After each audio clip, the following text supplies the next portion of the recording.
Então, vamos lá. Então, a aula de número 2 da parte da microbiologia, nós iremos falar sobre os princípios aplicados ao diagnóstico microbiológico, tá?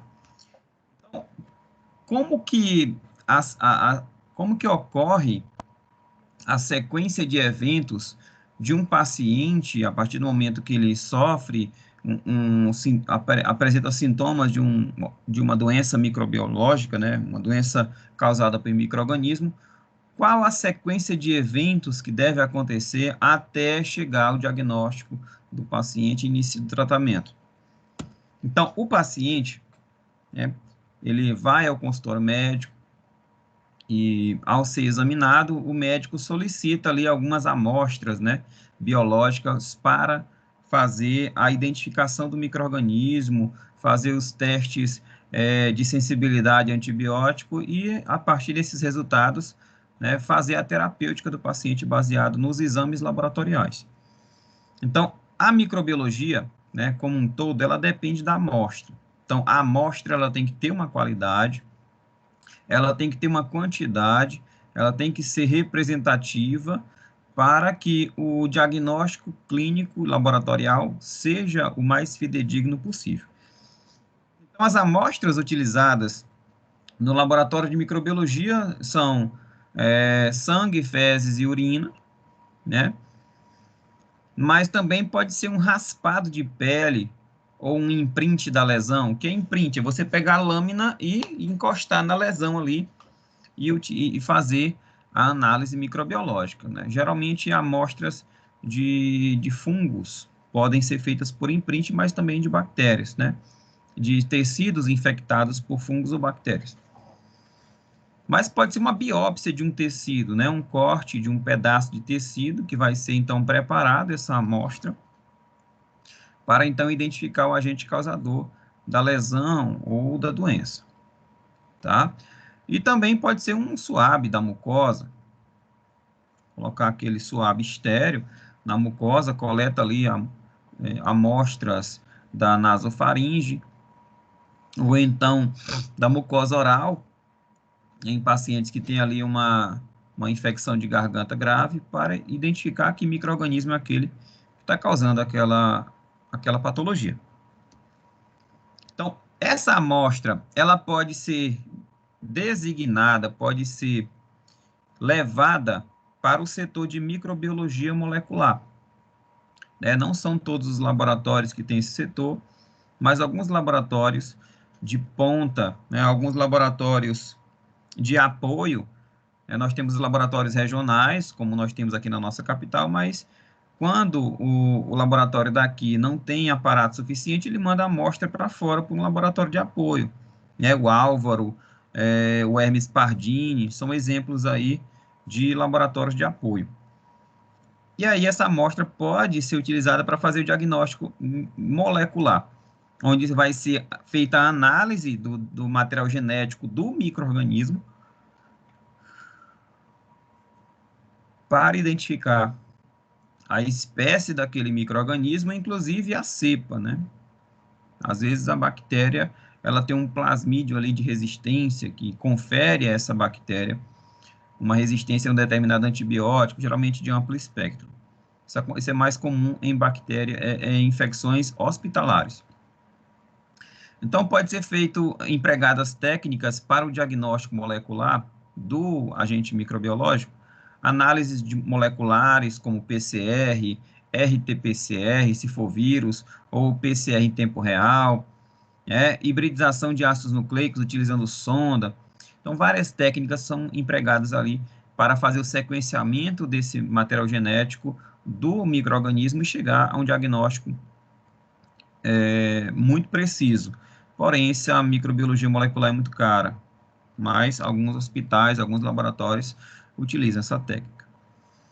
Ou ela pode ser empregada a microbiologia convencional, onde se utilizará meios de cultura, né? Existem vários meios de culturas para diversas finalidades, como meios para enriquecimento, né? São meios nutritivos para a bactéria crescer rápido, meios seletivos, que são meios que seleciona um determinado tipo de micro-organismo, só deixa determinado grupo de micro-organismo crescer, né, como o McConkey, que é seletivo para gram-negativo, e os meios diferenciais, aqueles meios que só cresce uma espécie de micro-organismo ou ela cresce de uma determinada forma, com uma coloração específica, com um aspecto de colônia específico, que só visualmente você consegue, até visualmente você consegue determinar que espécie é aquela, tá?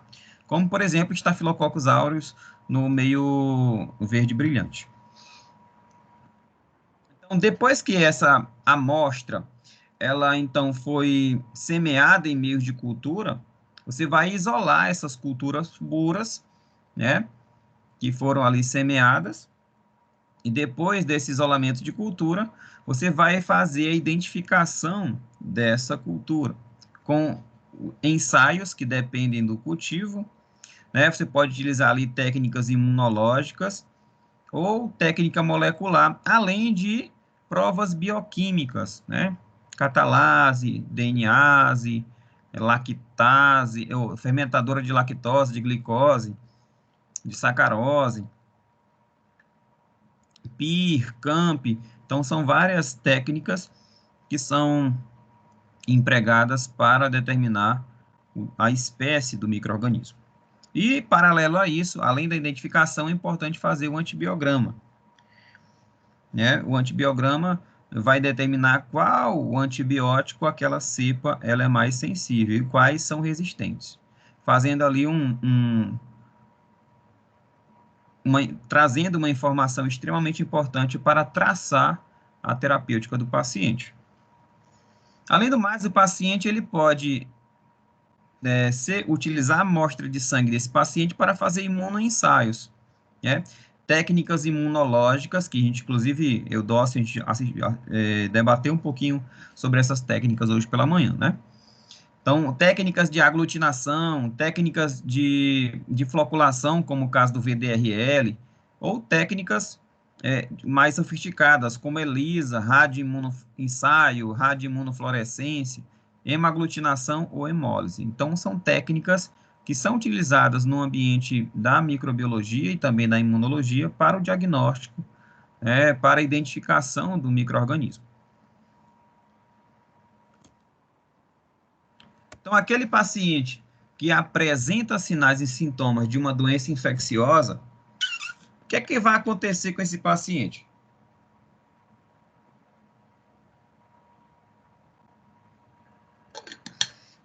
Lógico, se ele está com sinais e sintomas de uma doença infecciosa, primeira coisa, ele vai procurar um médico, né? E ao procurar um médico, inicia então a fase pré-analítica. Fase pré-analítica são todas as fases que o paciente passa antes dessa amostra do paciente chegar ao laboratório. Então, a consulta com o médico, através da consulta com o médico vai fazer o exame, né? Examinar o corpo do paciente, examinar possíveis lesões, regiões do corpo que estejam ali contaminadas ou infectadas por micro-organismos. E através desse exame médico, o médico constata, então, quais tecidos ou qual tecido está cometido pela patologia, coleta essa amostra, identifica qual é a amostra, se é um suave nasal, se é uma urina, se é sangue, se é líquido cefalorraquidiano, se é raspado de pele. Se for raspado de pele, qual região? E às vezes até descreve essa lesão, se é uma lesão esbranquiçada, escamosa, se é uma lesão avermelhada, se ela é elevada, se ela não é elevada, se ela apresenta características inflamatórias. Tudo isso é importante para o diagnóstico. Depois dessa coleta, o médico vai enviar essa amostra desse material biológico juntamente com a documentação necessária. Os laboratórios exigem um preenchimento de uma documentação que é então apresentada junto com a amostra no laboratório. Então, essa amostra, ela vai ser registrada, a solicitação dessa amostra vai ser registrada juntamente com a documentação. E aí essa amostra, então, chega no laboratório. Após o registro, essa amostra, então, chega nas dependências do laboratório. Então, quando essa amostra chega no laboratório microbiológico, o analista clínico ele vai fazer análise dessa amostra, né, o aspecto, né, qual o peso, qual o tamanho, qual o tipo de amostra que apresentou ali. Vai fazer um exame a fresco, né, pode-se coletar uma pequena parte dessa amostra, fazer ali um preparo de lâmina sem coloração ou com coloração e feita uma análise prévia. Por que que é feita essa análise prévia? Porque, dependendo da gravidade da doença, o médico precisa ter notícias do que possa ser ou que possa não ser. Então, durante a marcha dessa amostra nas fases analíticas, é importante sempre comunicar ao médico do que possa ser ou o que está sendo descartado, para que o médico possa tomar condutas terapêuticas para uma melhor cura do paciente, ou um melhor prognóstico do paciente. Então, se faz, através desse exame fresco, relatos hipotéticos. Olha, parece fungo, né? Se assemelha a fungo, né?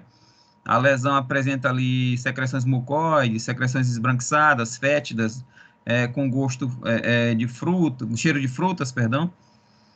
Enfim, todas essas características, elas podem ajudar no diagnóstico do paciente, ou excluir algumas hipóteses.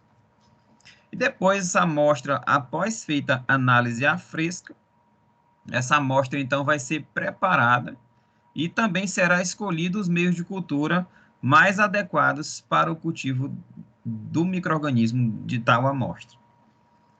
Então, depois que é feita a semeadura dos meios de cultura com a amostra, se faz se examina previamente as culturas, vê quais os aspectos macroscópicos dessa colônia, se são colônias mucoides, se são colônias secas, se são colônias elevadas ou não. A gente vai ver, inclusive, na próxima aula, quais características a gente precisa descrever dessas colônias. E depois, examinar, se vai coletar as amostras ali, as culturas que estão isoladas, e fazer um repique para tentar isolar as colônias ou a colônia do micro-organismo que está colonizando o ferimento ou a amostra biológica em si. E depois, se faz as provas bioquímicas e se determina qual tipo de micro-organismo é o agente causador. Então, após todo esse processo laboratorial, chegam então os relatórios primários, né, do que pode ser, né, qual micro-organismo. Quando se já identifica o micro-organismo, já libera o resultado da identificação. E, às vezes, o relatório final, né, só é liberado depois. Se faz um relatório prévio, libera, e esse relatório prévio, inclusive, pode sofrer modificações. Então, no relatório final, diz qual micro-organismo, né, às vezes diz qual a concentração desse micro-organismo na amostra, se diz qual o resultado do antibiograma, quais os antibióticos que são sensíveis, que são resistentes, para se traçar uma terapêutica adequada. E, lógico, esse resultado ele deve ser interpretado pelo médico, né? O paciente volta ao médico para o médico interpretar e tomar as medidas, as condutas terapêuticas necessárias para a devolução da saúde do paciente. Então, na fase pré-analítica, o que é importante se frisar em prol de um exame, de um resultado de qualidade? Se preza pela precisão diagnóstica. E como a gente consegue um diagnóstico preciso, tomando condutas adequadas na fase pré-analítica? Primeiro, se deve levar em consideração que a coleta ela é extremamente importante para um diagnóstico preciso. Se a coleta for mal feita, se for essa amostra ela for retirada de maneira inadequada ou com uma quantidade inadequada, isso pode prejudicar lá a ponta da cadeia quando há a liberação do resultado.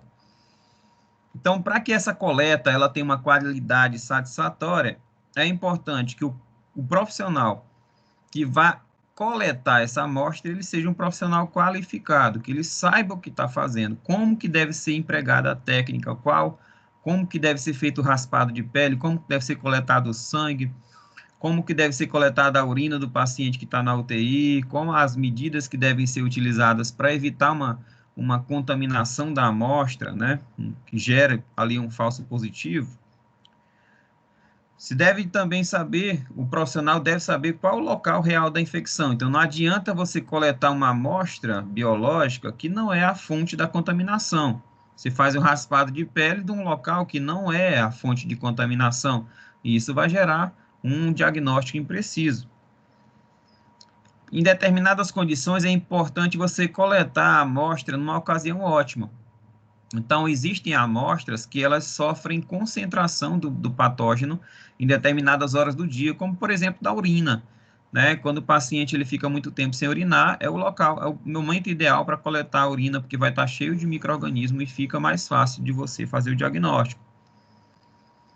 E também deve ser coletada uma quantidade suficiente, não adianta coletar uma quantidade pouca, que vai gerar uma imprecisão no diagnóstico.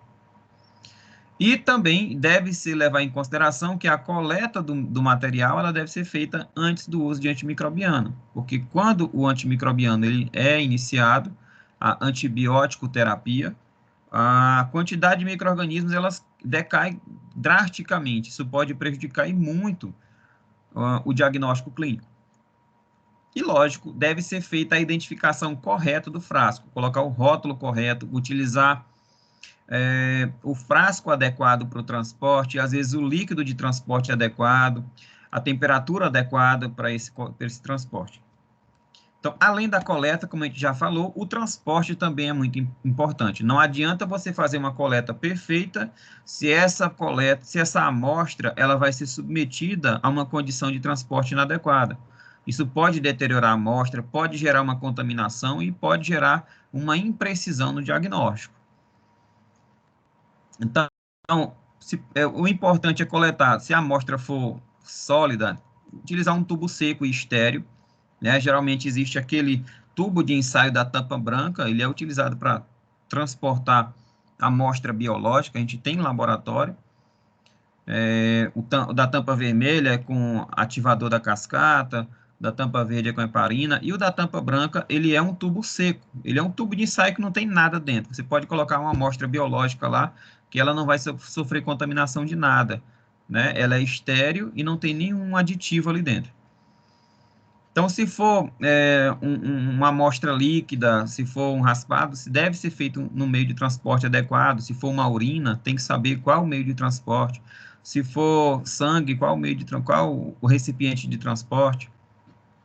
E também atentar para o tempo de refrigeração. Amostras que ficam muito tempo refrigeradas, elas podem também sofrer contaminação ou sofrer deterioração, e isso também altera a qualidade do diagnóstico final. Então, se tudo for feito de maneira correta, a coleta e o transporte, isso contribui muito para uma precisão diagnóstica. Lembrem-se que a fase pré-analítica é a fase que mais gera um erro na liberação de um exame de qualidade.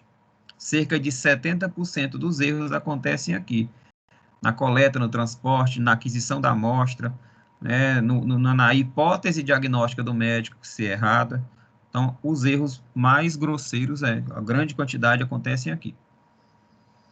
Então, quando a coleta, o transporte é inadequado, isso, mesmo que a coleta seja boa, a precisão diagnóstica estará comprometida. Então, mesmo que você colete de maneira adequada, mas se o transporte for inadequado, também vai gerar uma precisão diagnóstica.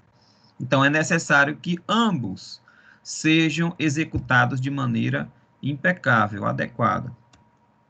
E, lógico, se essa balança de precisão diagnóstica não estiver equilibrada, eu vou ter um diagnóstico errôneo.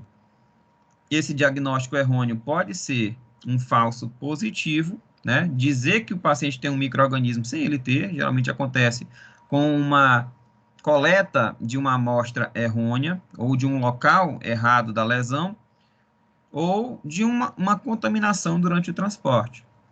Ou levar um falso negativo, quando você coleta um tecido saudável, dizendo que aquele tecido é o responsável pela infecção, ou você transporta a amostra numa temperatura inadequada, num recipiente inadequado, e aquele micro-organismo que era a fonte de contaminação, ele morre durante o transporte. Então, o transporte de líquor, né, o famoso líquido cefalorraquidiano, ele deve ser feito em tubo seco estéreo, né, aquele tubo da tampa branca.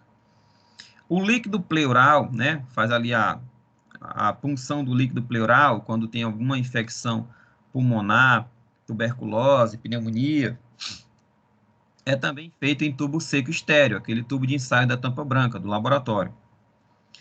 O SUAB, ele deve ser feito ou em tubo seco estéreo ou meio seletivo, né, um meio semissólido próprio para aquele SUAB.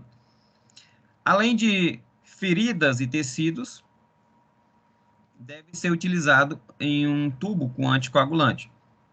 Então, essas amostras inicialmente, essas 4 primeiras amostras, líquor, líquido pleural, SUAB, feridas e tecidos, não devem ser refrigeradas. Já amostras do trato respiratório, deve ter um meio de transporte específico para amostra de trato respiratório. Amostras do trato gastrointestinal também devem ser coletadas em tubo seco estéreo. Amostras de fezes, tubo seco estéreo. Amostras de urina, tubo de urocultura, né? O agar-clad.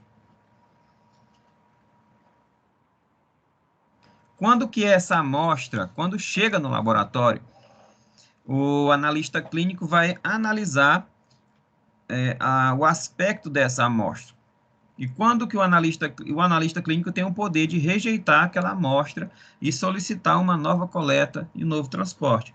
Quando que deve ser feito essa rejeição?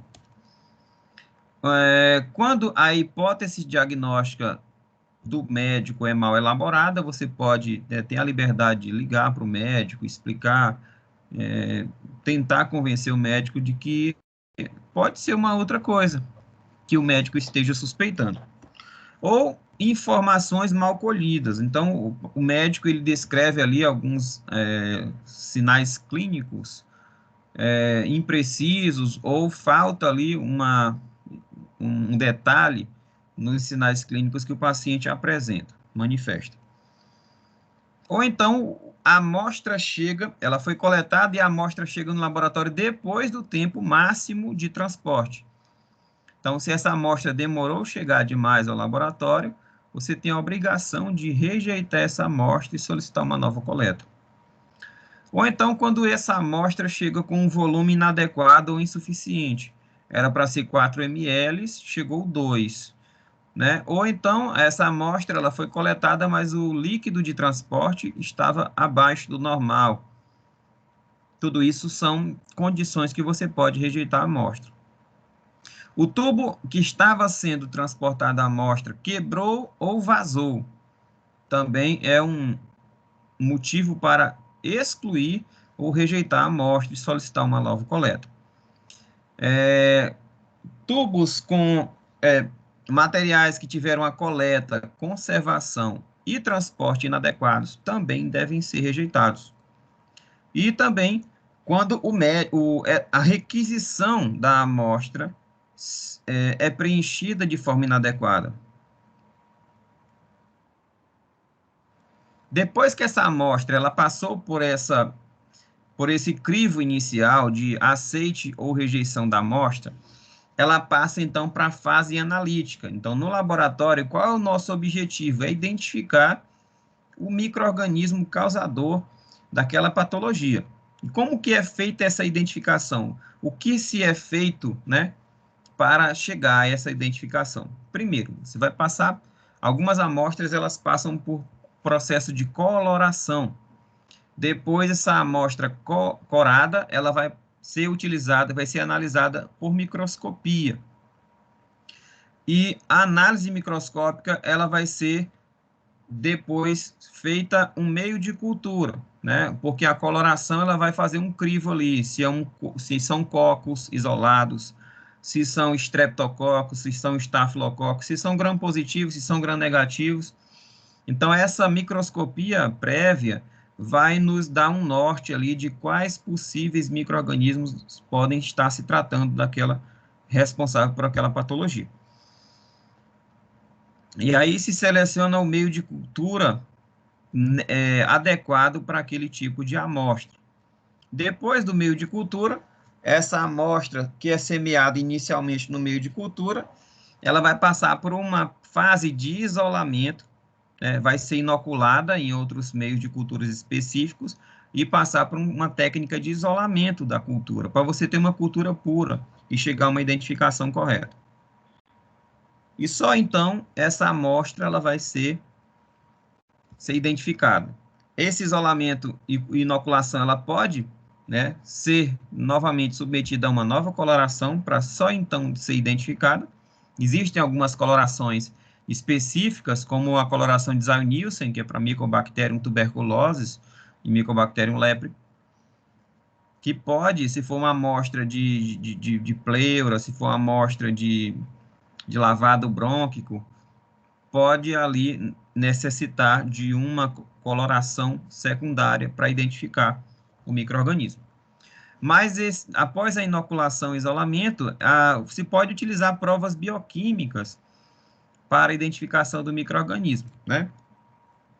Existem várias provas bioquímicas para enterococos, para gram-positivas, gram-negativas, né? Provas como lactase, como DNase, como PIR e outras inúmeras que a gente vai falar nas próximas aulas.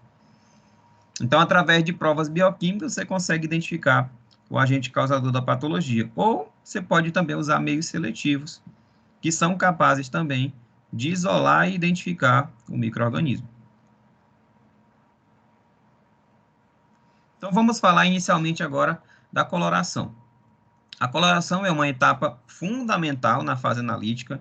Ela facilita a observação microscópica. Então, você comparar uma amostra corada com uma amostra a fresco, sem estar corada, a amostra corada ela é muito melhor, porque ela expõe algumas características do micro-organismo, a sua forma, o seu arranjo, o tipo de parede bacteriana, se é gram-positiva, se é gram-negativa.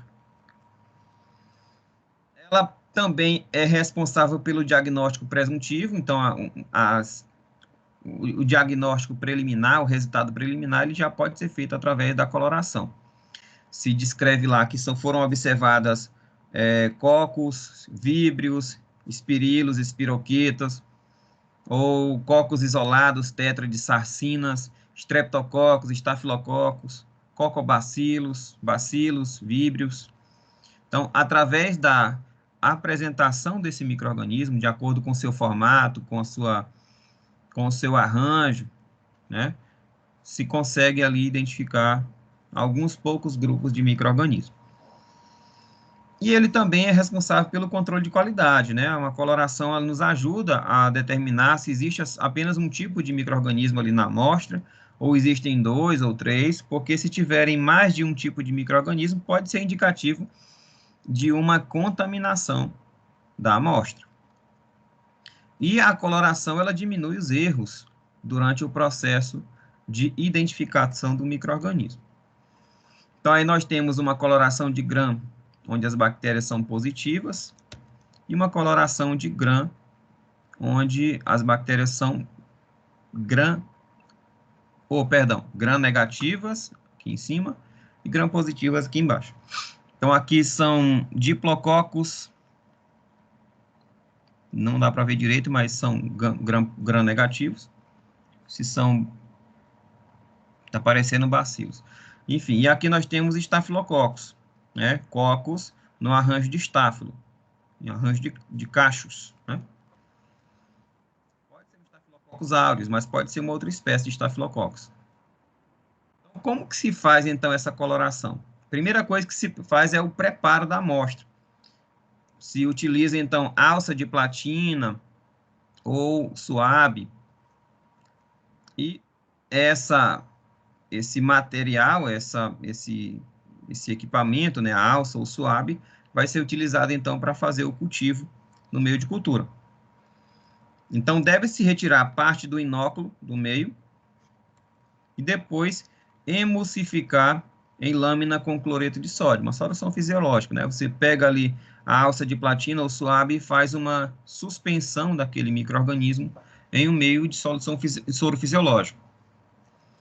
E então você fixa com o calor. Você vai colocar uma amostra ali na lâmina de vidro e fixa com o calor, fazendo a flambagem, né? Passa ali rapidamente a amostra pelo bico de Bunsen até que ela vai sofrendo evaporação e o micro-organismo vai aderindo na lâmina. E depois, essa flambagem ela é feita passando ali a lâmina 3 a 4 vezes no bico de Bunsen ou na lamparina de álcool. Então, a coloração, como por exemplo a coloração de Gram, ela vai evidenciar possíveis, algumas características do micro-organismo que está sendo analisado. Então, nós temos aí uma imagem de uma coloração de grão, onde tem dois tipos de micro-organismo. Nós temos um bacilo gram-negativo, inclusive foram essas duas bactérias que foram evidenciadas na imagem anterior, né? Os estafilococos e os bacilos gram-negativos, estafilococos gram-positivo. Então, nós temos aí cocos, que apresentam uma parede gram-positiva, por isso que foi corado de roxo, né, com violeta, e bacilos gram-negativos, porque tem a sua estrutura de parede bacteriana na forma gram-negativa, né? Tem 3 camadas, a camada intermediária de peptídeo glicano. Então, na coloração, principalmente a coloração de Gram, ela vai evidenciar ali o tipo de micro-organismo que está presente na amostra e o seu arranjo, né, as colônias. E também avalia ali a idade da cultura. Essa coloração ela também vai ser importante para selecionar o meio a ser utilizado na identificação. E essa coloração também pode ser importante para determinar quais substâncias inibidoras, né, ou quais tipos de antibiótico podem ser eficazes para determinado micro-organismo que está sendo identificado. Então, essas informações que são coletadas pela coloração, ela vai ter uma influência muito grande na qualidade do diagnóstico e ela é influenciada pela qualidade da coloração. Então, se a coloração ela está sendo bem empregada, ela vai ajudar em muito na qualidade do diagnóstico, na rapidez e na exatidão. Mas se essa coloração está sendo empregada de maneira inadequada, isso pode gerar ali falsos positivos e negativos.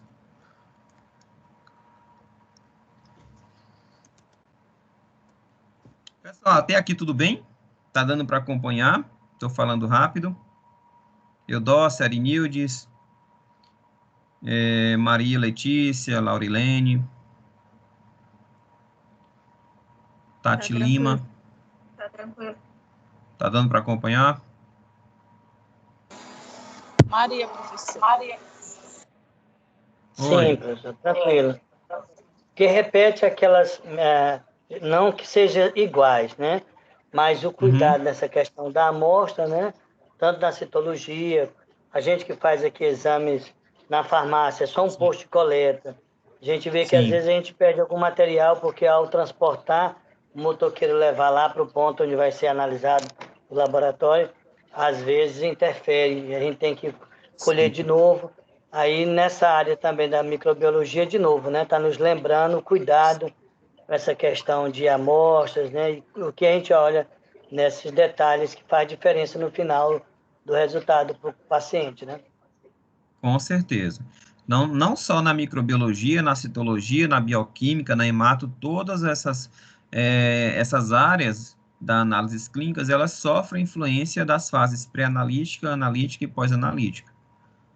Tá? Certo? Mas é bom a gente sempre reforçar essas partes, porque, como eu falei, a fase pré-analítica é uma fase que mais gera erro.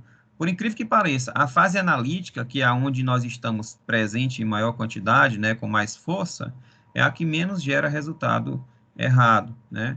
Logo porque são profissionais de qualidade, são equipamentos muito precisos, tá? E isso diminui bastante a margem de erro.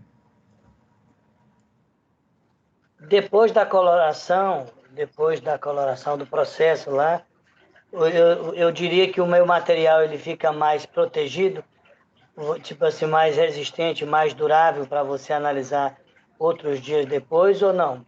Também tem que ser para aquele dia mesmo.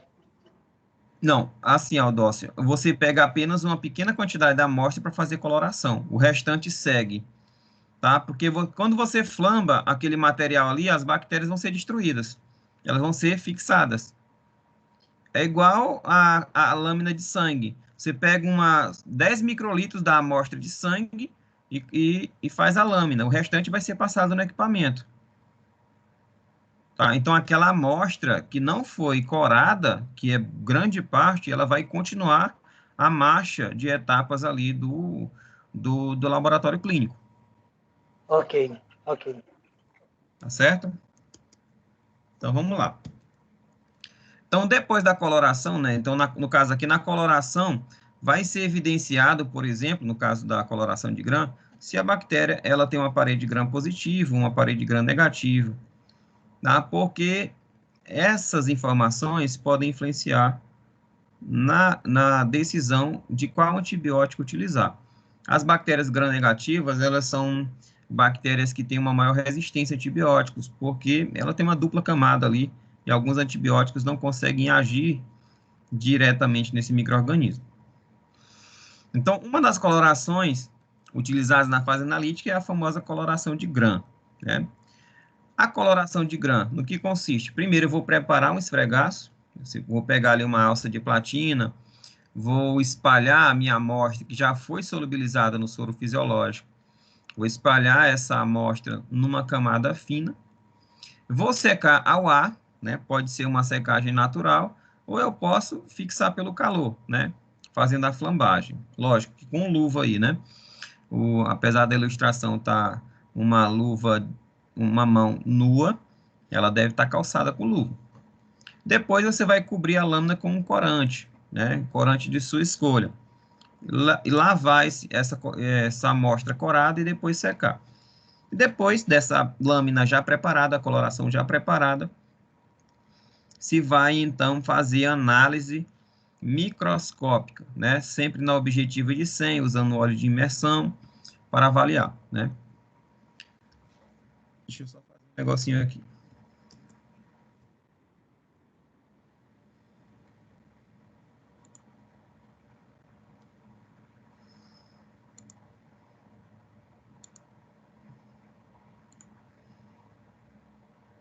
Só um momentinho, tá, pessoal?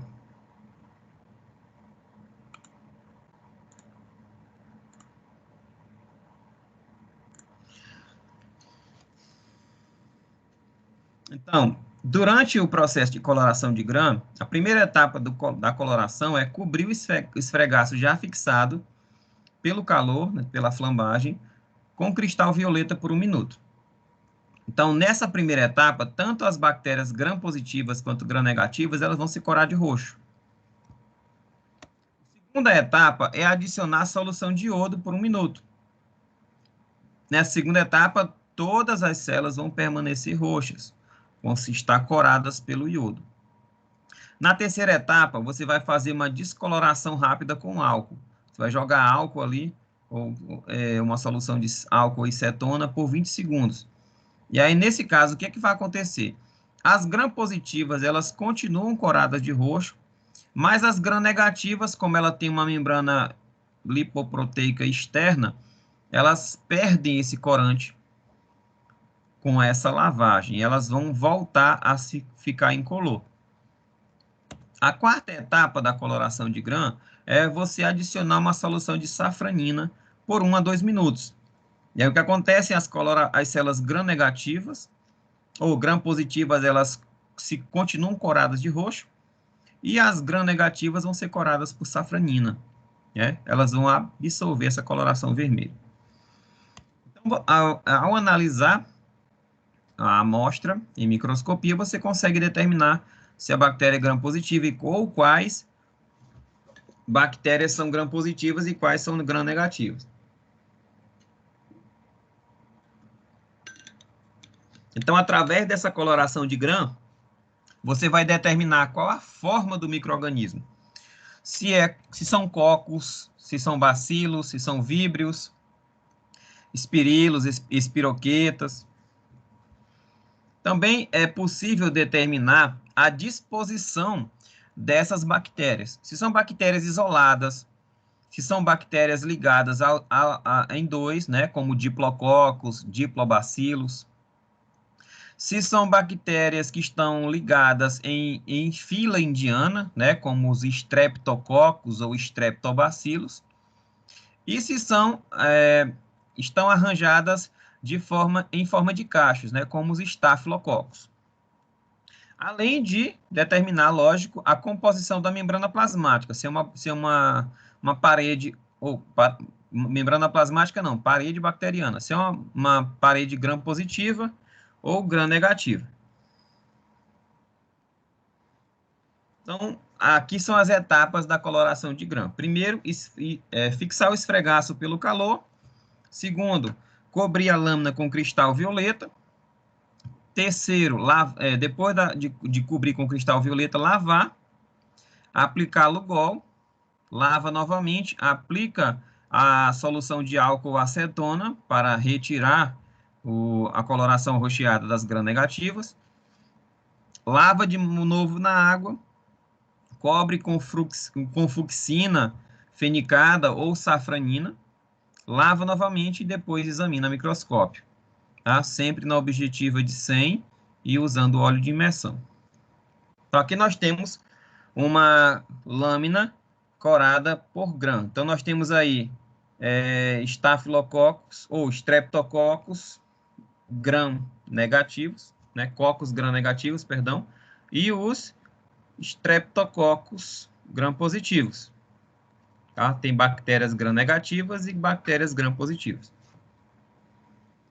Outra coloração utilizada na fase analítica é a coloração de azul de toluidina ou azul de metileno.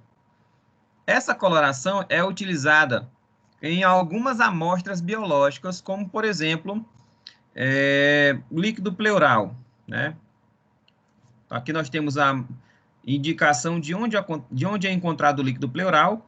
O pulmão ele é revestido por uma membrana chamada de pleura, né? Esse pulmão ele tem duas pleuras, uma pleura que recobre a parte externa do pulmão, chamado de pleura visceral, né? Que está revestindo o órgão, a víscera, e a pleura que reveste a parede interna da camada da caixa torácica, chamada de pleura parietal. Entre a pleura visceral e a parietal... Oi? Para mim, só está aparecendo o primeiro slide que diz assim, fixar o esfregaço pelo calor. É o meu computador também ou é alguma coisa por aí? Ou você não está mostrando outras imagens? Não, eu estou mostrando, Eudócio. Eu acho que é a tua internet que está ruim. Ah, entendi. Agora apareceu. Acho que está demorando a carregar um pouquinho. Então, dá para ver aqui, né, agora? Então, nós temos aqui uma representação do pulmão. Aqui tem a pleura visceral, que ela reveste a parte externa do pulmão. A pleura parietal, que ela reveste a parede interna da caixa torácica. E entre a pleura visceral e parietal, tem aqui o espaço pleural, que é revestido, né, que é preenchido por um líquido, o líquido pleural. Professor, qual é a finalidade do líquido pleural? É impedir o atrito do pulmão com a parede da caixa torácica e também com o coração. Então, todos os órgãos que têm movimento, eles são revestidos por essas membranas. Então, exemplo, o pulmão e o coração, né, que é revestido ali pelo saco pericárdico, que também tem líquido pericárdico ali. Né? A função desses sacos são impedir o atrito do órgão com os outros órgãos ou com a caixa torácica. Tá? Então, em algumas patologias, como pneumonias, tuberculose, esse líquido ele pode estar rico em micro-organismos que está colonizando ali o órgão.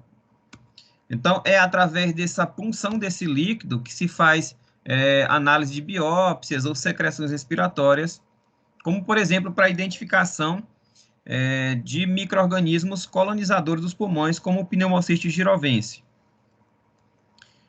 Também é utilizado para coloração de amostra biológica como o líquido cefalorraquidiano, né? O líquido cefalorraquidiano é um líquido que circula ali ao redor do sistema nervoso central, tanto do encéfalo quanto da membrana ou da medula espinhal.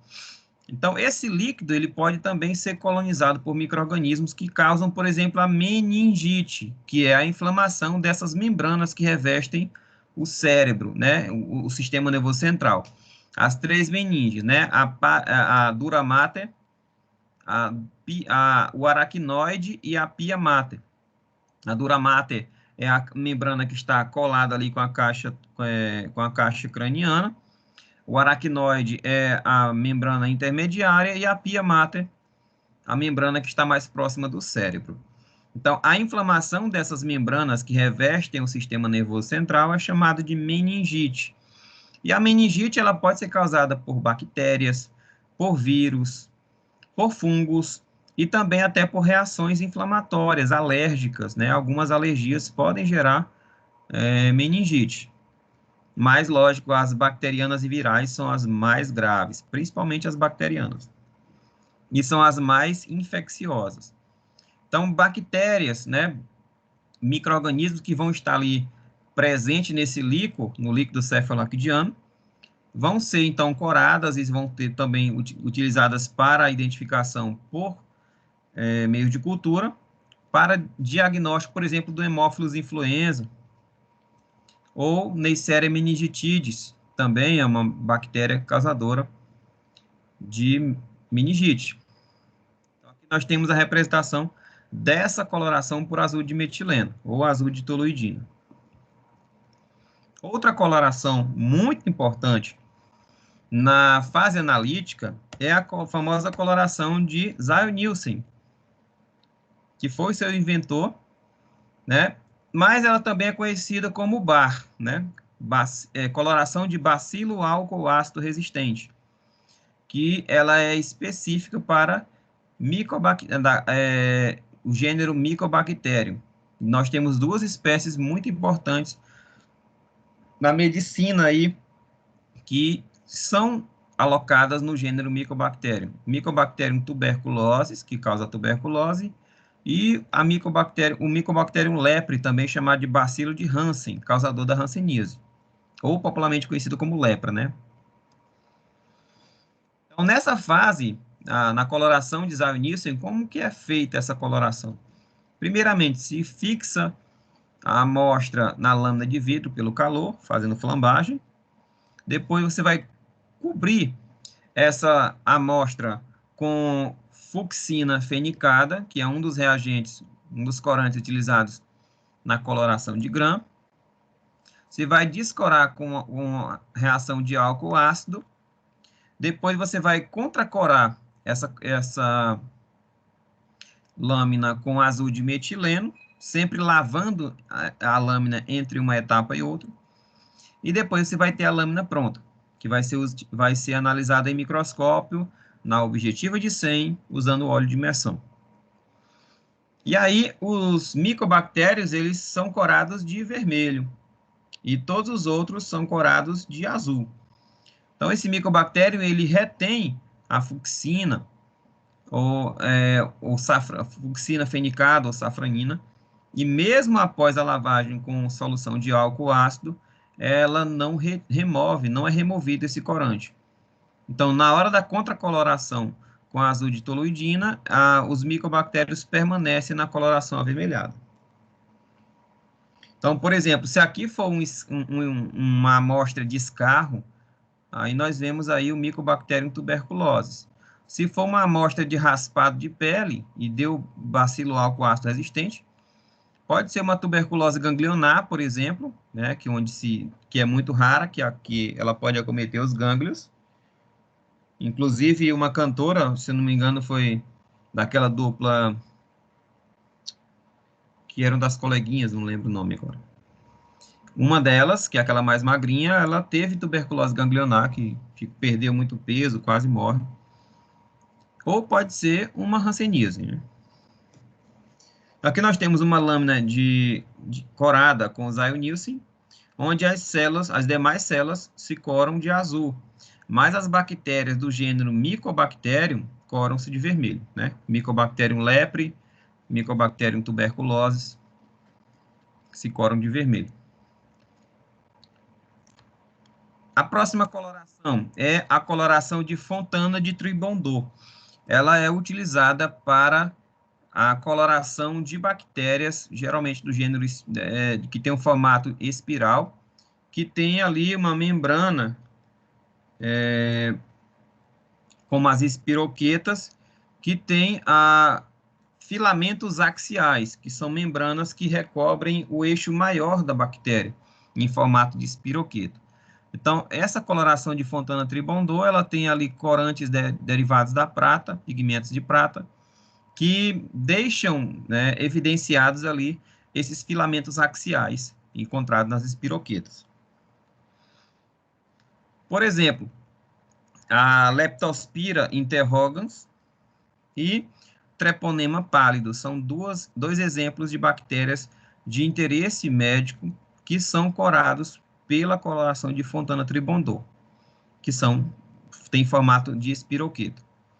Então, essas bactérias, elas têm esse filamento axial aqui, que vão de uma extremidade à outra, tá? Esses filamentos, eles são derivados ali do flagelo, tá? E são muito comuns em bactérias que têm esse formato espiroqueta. Então, essa coloração, ela deixa bem evidente esse filamento axial, que a gente consegue ver ao microscópio. Então, nós temos aí uma lâmina de amostra que foi corada com Fontana Tribondot, mostrando ali as espiroquetas presentes. E a última coloração é a coloração de Albert-Leibourg. Elas são uma coloração diferencial que é recomendada para pesquisa de granulações metacromáticas. Só que essas colorações metacromáticas são encontradas em algumas espécies, né, em espécies do gênero Corynebacterium. Então, ela é muito pouco utilizada, ela é muito específica para esse gênero de bactérias. Mas, nesse caso, os esfregaços em lâminas homogêneas, as bactérias são muito pequenas, são muito finas e não ficam tão evidenciadas quando utilizam colorações básicas, né, como coloração de grã. Então, como que faz essa coloração de Albert-Leibourg? Você vai cobrir o esfregaço por 3 a 5 minutos com a solução de Albert-Leibourg já preparada. Você vai escorrer essa lâmina, tirar o excesso sem lavar. Você vai depois cobrir aquele esfregaço que já foi corado com a solução de Albert-Leibourg com uma solução de Lugol forte por aproximadamente 2 minutos. Solução de Lugol é uma solução de iodo.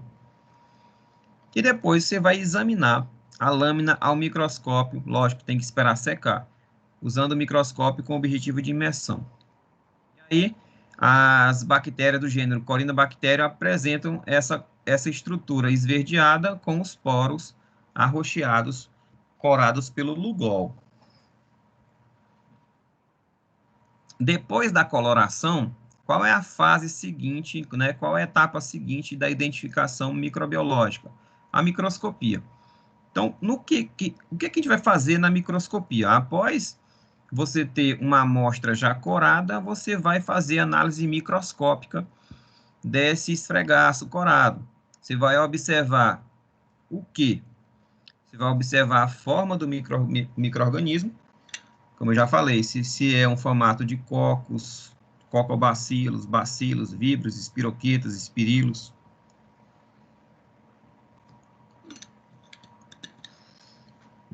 Outro ponto que deve ser observado é o arranjo. Se são bactérias isoladas, se são diplococos, se são tétrades, sarcinas, streptococcus, estáfilo. tudo isso deve ser levado em consideração, deve ser analisado. E também deve ser feito o exame direto, né? O exame direto deve ser a fresco ou após cultura. Esse processo, ele serve para avaliar se o material é representativo do local da infecção. Então, você vai evidenciar ali possíveis micro-organismos que possam ser responsáveis pela doença causada no paciente. E nesse aspecto também, na análise microscópica, você pode verificar se a amostra que você está analisando tem presença de resposta inflamatória. Como? Se há presença de células de defesa, se for um lavado brônquico, se for um raspado de mucosa. Você pode também, além de dizer quais são os micro-organismos que estão ali, você também descrever se há uma resposta inflamatória, inclusive se essa resposta inflamatória é aguda ou crônica. Se tiver muito neutrófilo, é uma resposta aguda, é uma inflamação aguda. Se tiver muito linfócito e monócito, é uma inflamação crônica, tá? Após essa análise microscópica, vem então os meios de cultura. Vamos iniciar falando dos meios de cultura e depois a gente vai dar o nosso intervalinho. Então, o que é um meio de cultura? Né? Esse meio de cultura ele é importante para o processamento das amostras. É importante saber selecionar o meio de cultura primário, que é aquele meio de cultura que vai preparar a minha amostra, determinar qual temperatura essa amostra ela vai estar incubada, e a atmosfera da incubação, se é necessário colocar gás oxigênio, se é necessário remover o oxigênio, se é necessário colocar gás carbônico, qual a concentração de gás carbônico, porque isso tudo vai influenciar no crescimento do micro-organismo. E determinar quais micro-organismos isolados do meio primário necessitam de uma melhor caracterização. Então, pode acontecer de que, principalmente a amostra que é de raspado de pele, ela vem em vários micro-organismos. Micro-organismos que são colonizadores da pele e micro-organismo que é o patogênico, é o agente causador. Então, é importante saber quais micro-organismos devem ser dignos de isolamento para o diagnóstico. Determinar também se são necessários testes de sensibilidade. Se é importante fazer o TSA. O ideal é que sempre faça. E, lógico, as abordagens quanto aos testes devem ser determinadas por cada laboratório.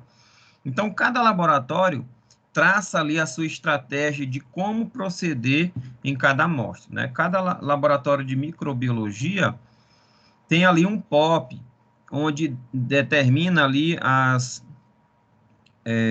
etapas cruciais, determina ali as diretrizes utilizadas para a marcha de identificação de cada amostra. Então, talvez você trabalhe... Oi? Então, deixa eu te fazer uma pergunta.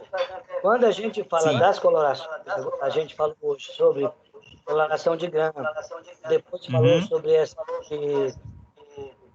O nome dele é isso? Esqueci o nome dele. Essa é a última coloração que a gente falou agora. Zay Nielsen, Albert Leybourn. Não, essa aí, do Nielsen. Tem o Zay Nielsen, tem Albert Leybourn, Fontana Tribondor. Pois é. Não importa se eu faço ela aqui com o senhor, não importa se eu faço outra instituição, ela vai seguir o mesmo padrão. Eu vou botar tanto, vou flambar, vou fazer isso. Sim. Exige um padrão.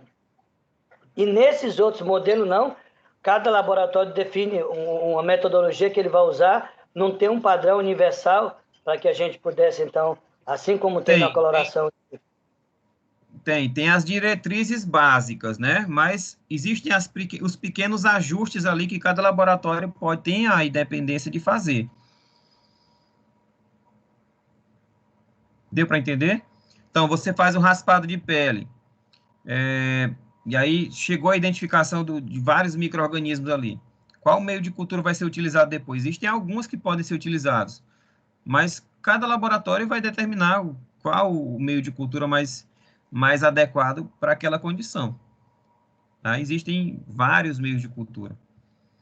Então, pode ser que uma pequena etapa lá da escolha, não estou falando da técnica de coloração, estou falando das escolhas seguintes, né, de quais provas bioquímicas, Não, eu quais entendi. meios de Eu só quis fazer uma utilizar. referência, assim, que quando é a coloração, a gente viu que eles têm, ó, inventaram esse modelo aqui, se flamba, se faz isso, se faz isso, se faz isso, se faz isso, eu vou chegar a resultado X.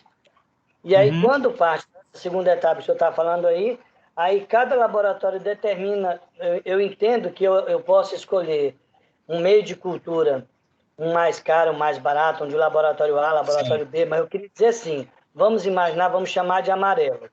O meu meio de Hum. cultura é amarelo. Ele não deveria ser o amarelo, não importa o idioma, em qualquer país ou em qualquer laboratório do planeta, o mesmo, para poder obter o mesmo resultado positivo, não deveria ser padronizado, ou eu estou sendo exigente demais para isso? Depende do que tu está falando, Eudócio, porque tem os meios de cultura de identificação, né? Os meios de cultura seletivos. Quando você, por exemplo, você está com suspeita de que uma amostra esteja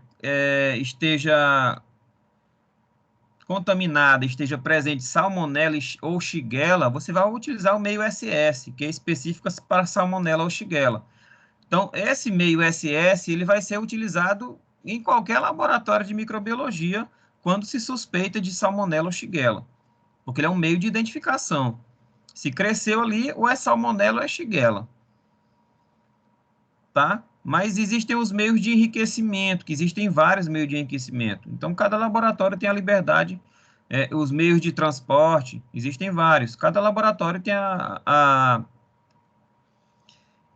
liberdade de se adequar a cada um. Logo porque existem as sazonalidades, existem países que são mais frios, existem países que são mais quentes, isso pode interferir na escolha de um meio de transporte, por exemplo.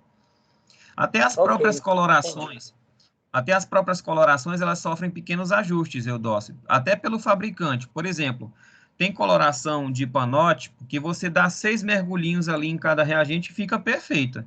Mas tem fabricante que, se você fizer esse mesmo passo com outro fabricante, não vai ficar legal, tá? Então, a coloração, por exemplo, de GRAM, ela pode sofrer um pequeno ajuste ali no tempo que você deixa o corante em contato com a amostra. Isso vai depender da qualidade do reagente que você está utilizando, vai depender da qualidade de solução de lavagem, depende de uma série de condições. Então, eles podem sim sofrer pequenos ajustes para melhorar a coloração. E isso deve ser feito. Cada laboratório tem a liberdade de fazer o ajuste para ficar melhor a coloração, melhor possível. Ok, Logo porque entendi. coloração é influenciada pela água, é influenciada pela qualidade dos reagentes, é influenciada até pela quantidade de amostra, pela espessura do esfregaço. Então, deve ser feito esses pequenos ajustes, tá bom? Deu para entender, Eudócio? Sim, ficou claro. Tá? Porque essas técnicas, elas não são engessadas 100%, elas têm uma pequena margem ali de segurança para você ajustar o tempo de coloração, colocar mais ou menos concentrado, em vez de uma solução 5%, pode colocar uma solução 8% ou 3%, vai depender da qualidade do teu reagente, tá bom? Então, é necessário o laboratório escolher um protocolo específico que deverá ser de acordo com as necessidades locais. Então, cada laboratório vai escolher os protocolos que cabem a ele, né? Qual meio de cultura, se aquele meio de cultura vai ser... Porque tem meios de cultura que são mais utilizados para identificação em máquinas, né? Nós temos ali o Vitek e outros equipamentos de outros fabricantes que fazem a identificação bacteriana. E você precisa utilizar ali um meio para solubilizar o micro-organismo e colocar no cassete para colocar na máquina e ela identificar o micro-organismo. Mas se for feita uma identificação manual, que tem laboratório que não tem dinheiro para comprar um Vitek, que é muito caro. E aí, a identificação manual é a de escolha. Então, existem meios de cultura para identificação manual que são bem legais. tem uns que são mais caros. Então, vai de acordo com o gosto do freguês. Mas, assim, uma vez traçada pelo laboratório, todos os profissionais, eles devem trabalhar no mesmo formato, tá?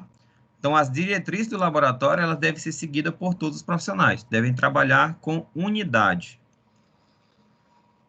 Então, o que são meios de cultura? São formulações químicas de associação qualitativa e quantitativa, né? São substâncias que vão ajudar o micro-organismo a se nutrir e a se multiplicar.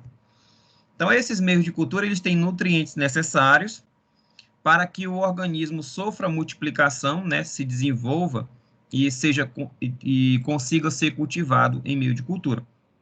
Alguns meios de cultura são utilizados para cultivar, né, para crescer o micro-organismo e outros para isolar, né, impede o crescimento de alguns e favorece o crescimento de outros. Inclusive, alguns meios de cultura são utilizados para fazer um estudo mais aprofundado e análise, né?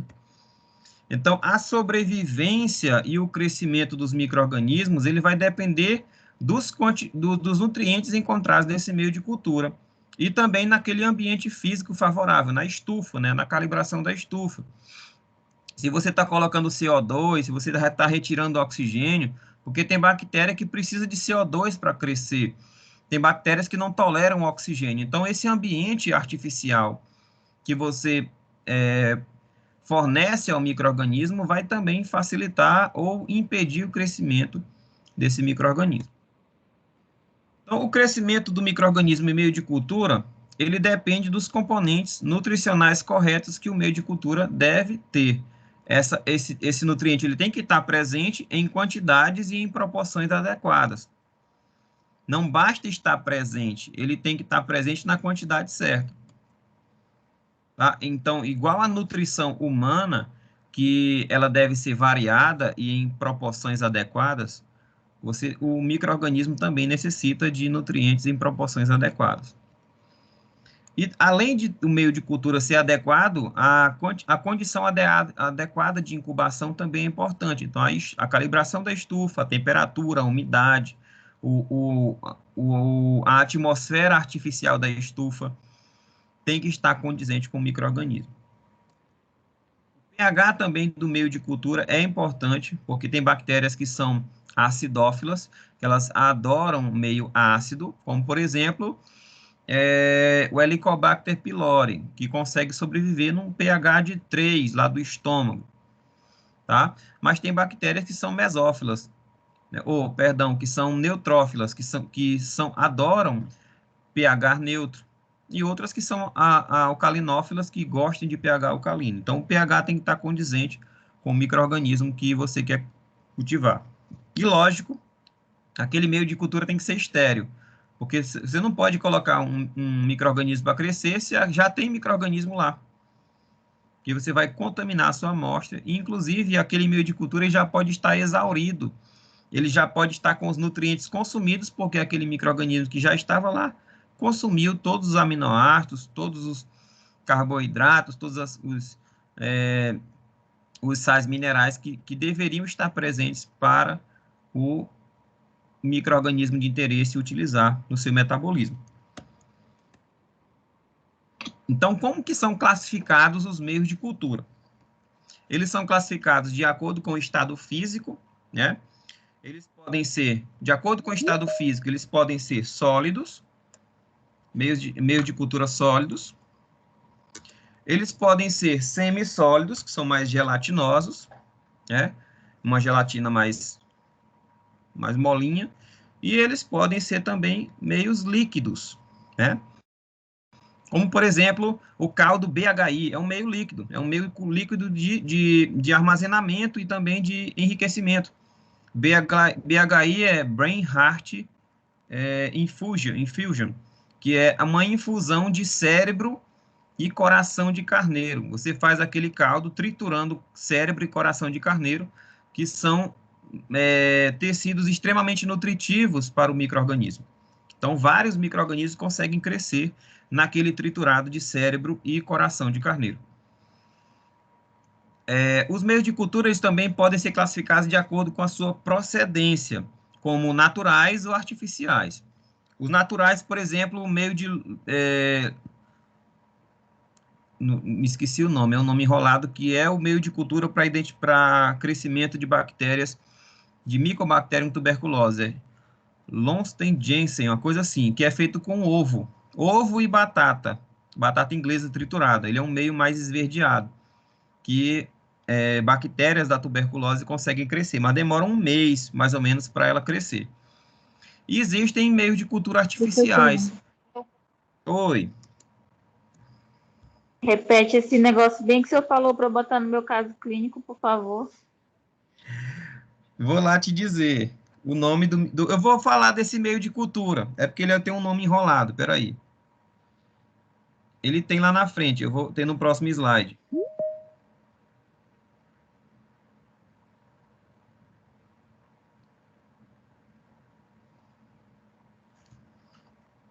Tá? Não te preocupa não, que eu vou já falar desse meio de cultura. Tá bom. Tá? Lembrei que tu vai falar de tuberculose. E os meios artificiais, você pega ali substâncias artificiais, né? Você pega ali um aminoácido e vai colocando. Então, os meios artificiais, eles são bons porque você consegue controlar cada componente.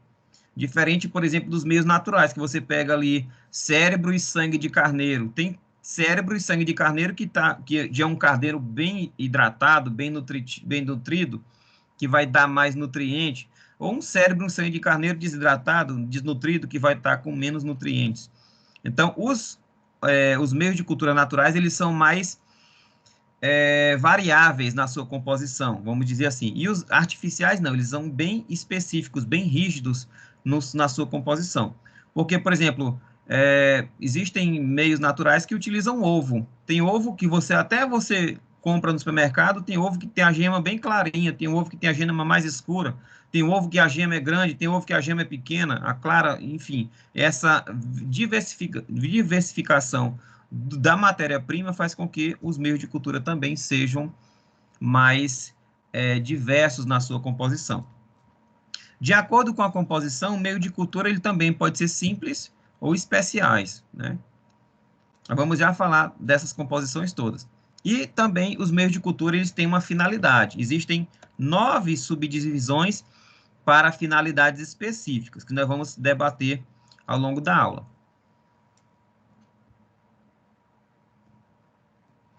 Então, os meios de cultura, de acordo com o estado físico, eles podem ser sólidos, né, como H-sangue, H-chocolate.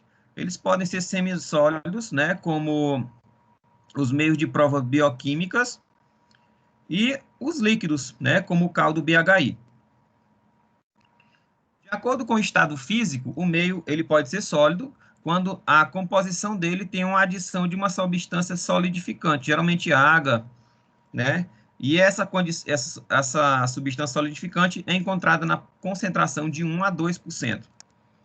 Então, esse meio de cultura tem uma superfície endurecida e permitem a formação de colônias na sua superfície. E ela é muito destinada para distinção de morfologias dos meios de cultura, das colônias, isolamento de colônias e também conservação. De acordo com o estado físico, o meio também pode ser considerado semissólido, quando a substância solidificante está numa concentração mais baixa, entre 0,5% e 0,8%.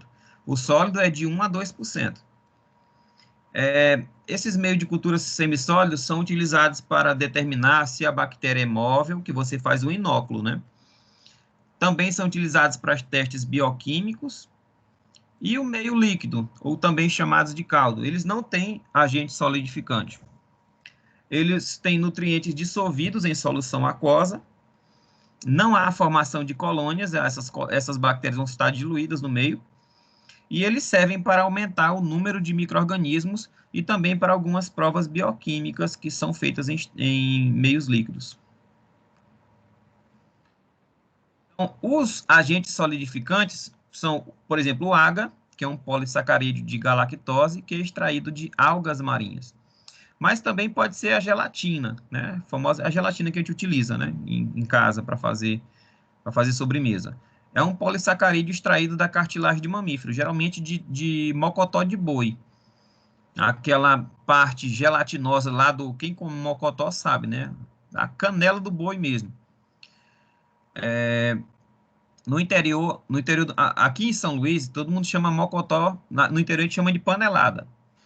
No interior, mocotó é o cozido só da canela do boi, onde tem as cartilagens que são utilizadas para fazer a gelatina. Então, aquele tendão cozido, ele fica transparente e dá a liga, né, do cozido. E é esse tendão cozido que é utilizado para fazer a gelatina em pó. Ou também é utilizado como agente solidificante a sílica gel, que é uma substância inorgânica, inerte e inatacável por enzimas microbianas, que como se fosse areia moída, né? A sílica é o princípio, o componente principal dos cristais de areia. Os meios de cultura, eles também podem ser classificados de acordo com a sua procedência, como naturais, como, por exemplo, esse aí, ó, Arinildes, é esse aí, Lousten Jensen. Esse é o meio de cultura para isolar bactérias de escarro, né? Mycobacterium tuberculosis cresce nesse meio aí. E podem ser também artificiais. Ele é feito com ovo, né? Lógico, é um ovo estéreo e acho que batata cozida, se tritura, é um dos principais componentes. E aí, as colônias de Mycobacterium tuberculose, elas são colônias amareladas, que crescem aqui em cima dessa colônia, desse meio de cultura. E os meios de culturas artificiais, um exemplo aí é o caldo tetrationato. Pessoal, tá dando para acompanhar? Vamos dar o nosso intervalinho, que minha água já acabou.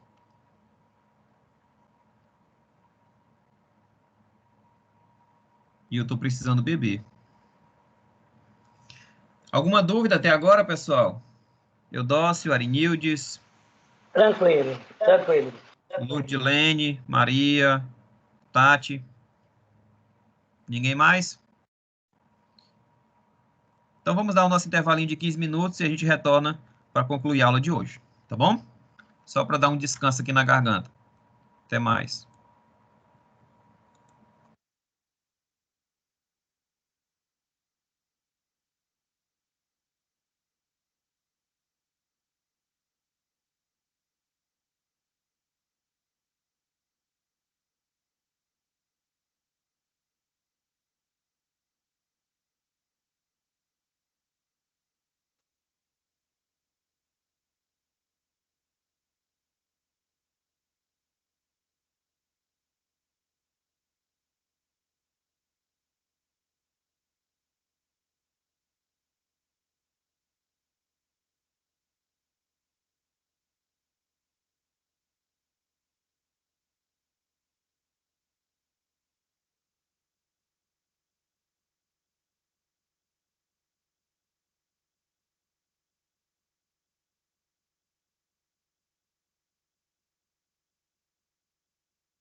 Vamos lá, pessoal, vamos dar continuidade à nossa aula de hoje, falando agora sobre meio de culturas, falando sobre os tipos de meio de cultura.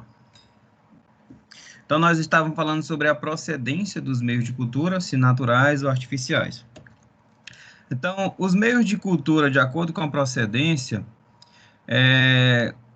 quando eles são classificados como naturais ou complexos, né, também pode ser chamado de complexos, ele não tem uma composição química definida, porque ele é produzido por extratos vegetais, extratos animais ou de compostos de outros micro-organismos.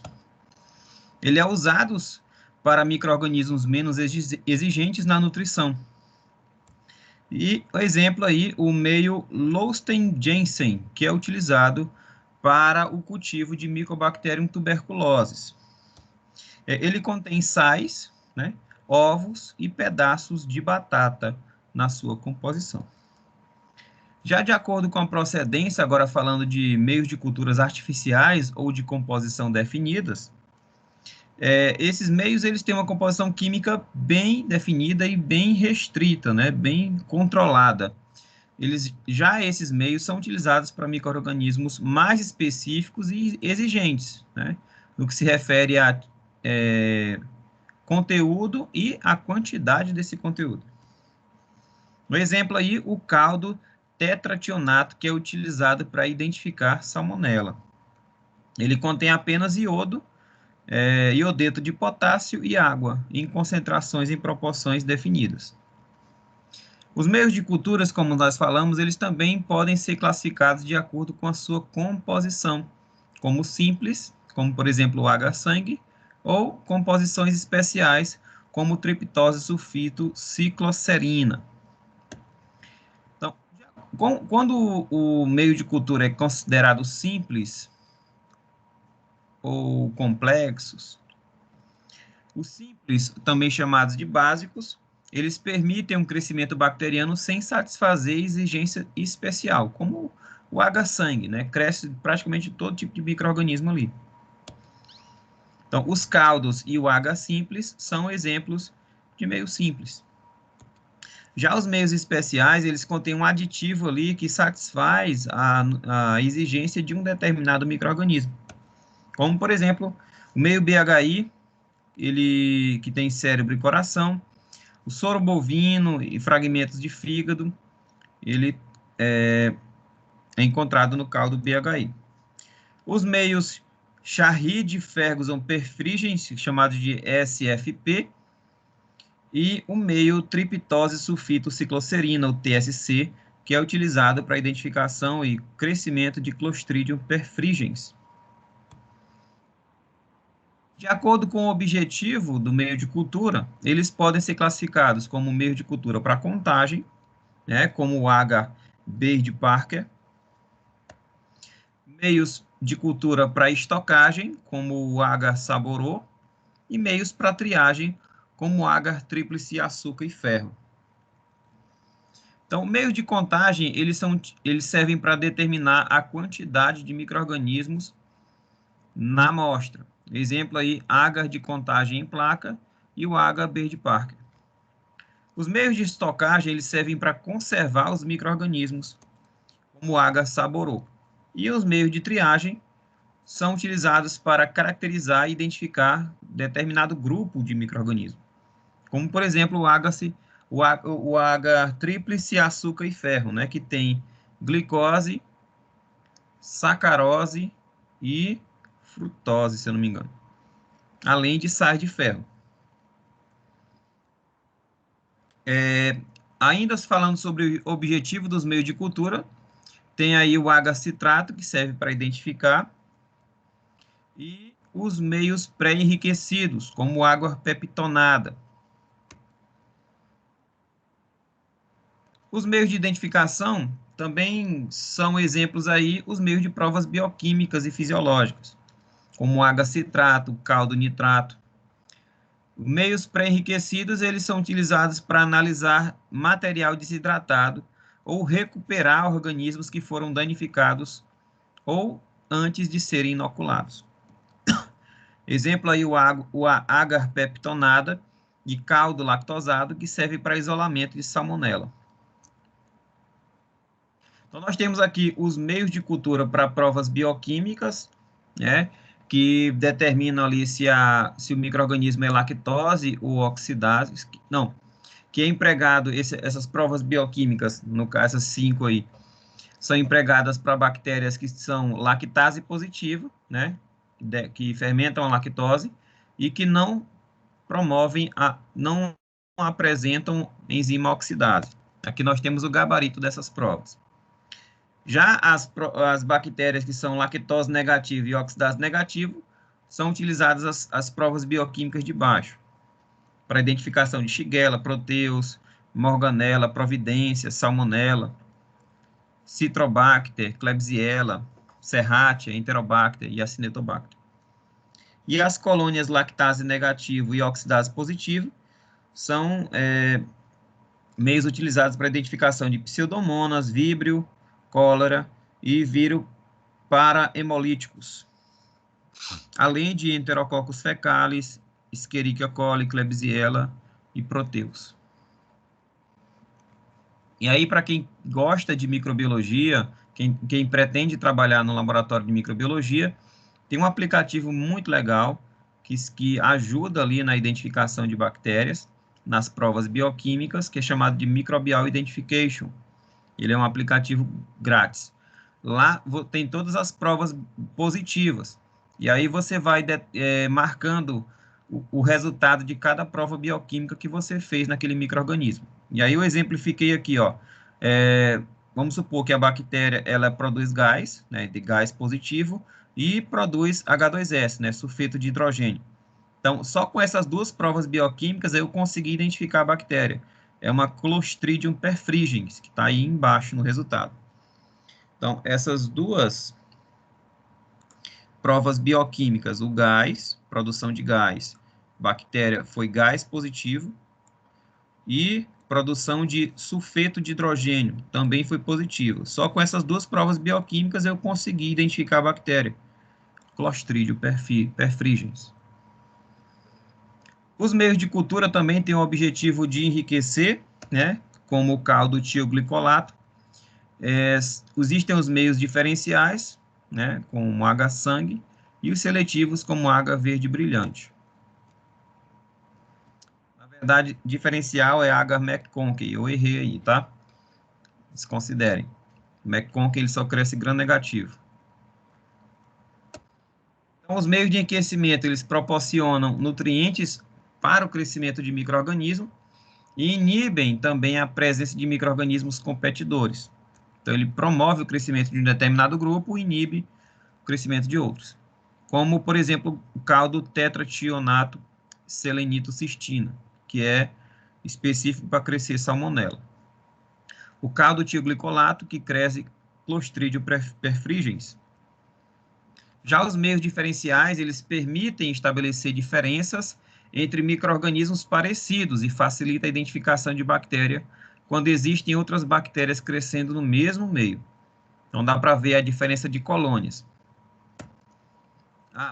Perdão, realmente o H-sangue é meio diferencial porque você consegue ver o padrão de hemólise. Então, o H-sangue, ele contém células hemácias mesmo, impregnadas no gel. E ele é muito utilizado pelos microbiologistas para identificar as bactérias capazes de destruir as hemácias, como gerando hemólise falsa, que são chamadas de alfa-hemólise, ou hemólise parcial, alfa-hemólise, hemólise verdadeira, né, hemólise beta, e gama-hemólise, a hemólise falsa. E os meios seletivos, eles possuem substâncias que inibem o desenvolvimento de um determinado grupo e favorecem o crescimento de outras espécies. Exemplo, meio com sais biliares, como o H. Salmonella Shigella, e o meio verde brilhante, que é seletivo para micro-organismos como as salmonelas. Como então que é feito o preparo dos meios de cultura? Os meios de cultura, eles são comprados em frascos, né? O pó. A primeira coisa que você deve fazer é pesar o pó, a quantidade necessária para produzir o volume que você necessita. lá de acordo com as especificações do fabricante.